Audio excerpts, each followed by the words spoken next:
You've always given the impression, David, you find great joy in football. What is it in football that gives that joy? What do you love about it, and what do you think other people find in it? Australian football, I think, is the most difficult game in the world to play, probably to coach, certainly to umpire. It puts terrific pressure on people that have decided to go down that pathway. So they actually make it. It's a significant thing. I would suggest that they are extremely good athletes, very talented at the game of football, have some character or makeup or mental strength to be able to continue to do it over time. And I've got great admiration for those. Many are called, I was trying to work out the other day, I'm patron of the Yarra Junior League, and we now have 12,000 registered kids, of which about 1,200 get through to the Colts at 15 to 16, of which each year 28 get into the AFL pathway, of which each year 7, another 25% of those, get picked up by an AFL club. And I've now been patron for 12 years. We've had 6 players who've played 100 plus games. When you look at the numbers that start and the numbers that actually have a career, it's a very tough business. So I've got great admiration for those who get there. And if you can have, and I think what the coach does and sometimes doesn't do, and I'd be guilty of one who has not seen in somebody the capacity to actually play the game at this moment and then given them the opportunity and back them in. Probably more haven't made it because I didn't do that than did make it because I saw in them something they may not have even seen in themselves, but I'm supposed to know as coach. So I give them the opportunity, they gain confidence because of my view of them, and they go on and become players. Fraser Brown was a classic who played 12 games, 7 for Robert Walls and 5 for me, and didn't play 2 in a row. And he was brave enough to give it to me and tell me that I was the problem or Robert was the problem. And for him then to be given the opportunity on the back of being brave enough to have this conversation with his coach, I'm embarrassed by what I haven't done for him. So I put him in and give him 7 games, promise him 7 games. At the end, he knows he can play. I know we've got a champion. So this belief by somebody who's supposed to know in the person who's trying to get there, I think's a much overlooked element of success in whatever it might be. So David, take us back to the first game that you had as a senior footballer back in '61. Would have been a tremendous time for you, a time of great joy, I suppose. Well, it was hardly a game. I was emergency, I think, in the last round versus Richmond, and a couple of names. Johnny Robertson, who later went on was a very good player for Richmond over a long time, left Hawthorn, was injured prior to the game. Alan Joyce, who then went to become a reasonable player but an extremely good coach, he went in and I became 19th man. It was at Punt Road. I got the ball 9 times, never got a chance to kick it or hand pass it because somebody threw me over into Punt Road very quickly. I was too slow to get out of my own way. And I really thought on the end of that I think I played 1.5 quarters, I thought I'm not up to it. I didn't think I'd have the capacity. I played the opening round in 62 at the Western Oval against, as it was, Footscray in those days, and it did all right in the first quarter. Gives a bloke called Alex Gardner. At the start of the second quarter, Ted Whitten put me into the 3rd row of the outer, and I went off with a broken heart and a bit of concussion, I think. So I think the result of my first 2 games wasn't a significant positive input, but I struggled along. Didn't play many games in 62, and I really didn't have a great belief. I mean, I played in the forward line as a kid and I started league football. I went on the wing and I didn't have a great tank. I could run fast but not very far. And thank goodness somebody had Jack McLeod, who was the chairman of match committee at that day as well, had this idea of putting him in the back pocket. And a bit easier then. The blokes were only half my size and they were in those days ruined because they'd been on the ball for a half. You play on Skilton and McGowan, and they'd both been running as midfielders for up and down the ground. So when they came back to you, they were pretty tired. And you were bigger, faster, and it was a little easier. So I suppose I survived on the back of somebody seeing in me something that I wasn't seeing in myself. And when did you start feeling settled in the side? When did you really feel like you'd cemented a place and that you were starting to think more than just self-preservation, really about what the Hawthorn cause was about? Yeah, that's good because I made a plea to go to Adelaide. I got a job at King's College in Adelaide and was going to play with Sturt. in 1963.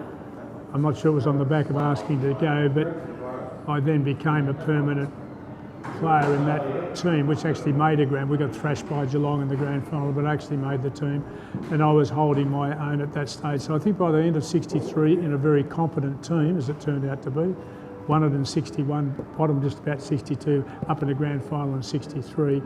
I think John had some confidence about me being able to cope. That's what got me over the line. So from that point on, I became, I think, a half reasonable footballer. So we talk about this fun in football, David, but the context of this fun is really that footy is a very physical, in fact it's a very brutal game. How do those two sit together? One of the joys is the physicality of our game. I think A, to play it, and B, to watch it. And we have a real dilemma, I would suggest, when we're trying to tread the line by allowing the elements of footy. I think it's one of Neil Danaher's top 10. The physicality of footy should not be taken away, and I agree with him. How to do that in a safe way, we're determining, or trying to determine now, with modifications to our rules, some of them which are working incredibly well, and some which are putting players in two minds as to whether they run first or second, and creating decision making that they've never had to think about before. So I think the game has an absolute responsibility to do that. How you do it well to get the end that you want, or the ends that you want, relative to players and relative to those who are not, difficult, John, very difficult. So we've talked about this responsibility that the game has to the physical welfare of players. What about all the other elements of their development and their nature, their being? I think in some great work that's been done by the AFLPA in the last couple of years, where through the lens of the significant people, coaches and high performance managers and football managers and welfare managers, players are indicating clearly back to their club how well you collectively look after me in terms of my football development, the major reason for being here, but at the same time, how well do you look after me in what I would call a holistic sense? And to me, this is incredibly important. It always has been. I was a lunatic about myself never going full-time into footy, pursuing things that were important to me in my life, trying to keep some sort of balance. But players will tell you at Carlton, they were threatened with not being picked if they didn't pursue some work placement, study, an apprenticeship, the community programs that we're running at Carlton, the Care for Kids program we had, or I suppose these days you were Shane Crawford's Song and Dance. I mean, you needed to be, I thought, somewhat balanced in a very unbalanced life, and I was forcing the issues there.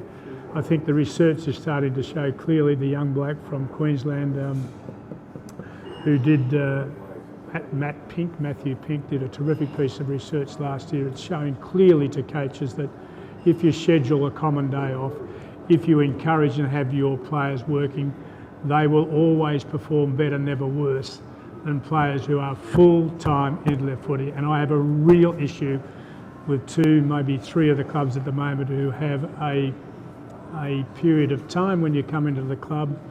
It's a bit like doing your year off when you finish university and going off running around the world, not doing anything else in your life other than the 3 years it's probably going to take you to become elite footballer. Nothing else exists. I think that is the most ignorant and stupid and short-sighted view of, this is a Parkin, there's not many other people who agree with this, but in short-sighted, in terms of being able to develop this person in the best possible way for you to have the best possible footballer, not even taking into account what they might be doing the rest of their lives. So the more we can convince coaches to run schedules and programs and apply some indirect pressure for people to become involved in those in a sincere and committed way, I think the better the player, the club and the game will be.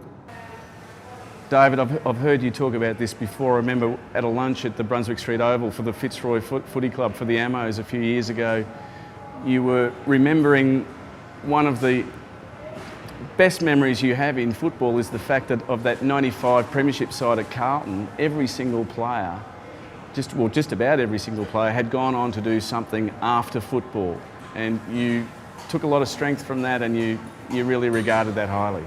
Well, hardly a soul in that group. I think there were 34 players who might have played that year, so everybody played a game is invited. We probably should invite the others too, but those 34 invited.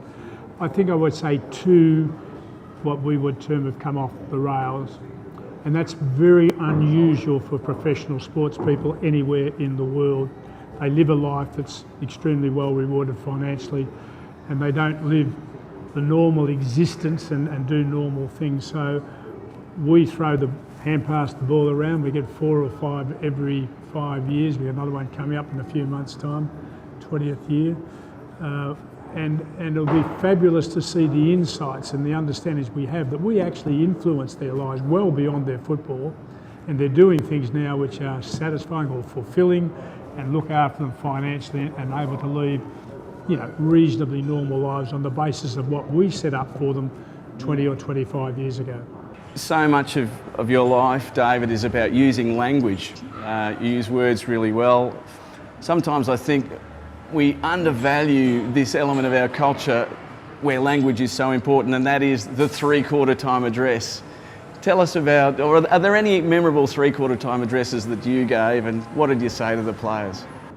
If they're in front, they want to be reminded why we need to do that. If they're down in the hole, give us a ladder to get out of it, give us something out of it. So they're a bit smarter these days. We're a bit of spitting all over them and yelling and carrying wood. But I think the only one I did a grand final in '81 would have been Carlton versus Collingwood, and at three-quarter time we were struggling to get there. But just before three-quarter time, I saw 2 instances of Collingwood players who were so fatigued they couldn't do.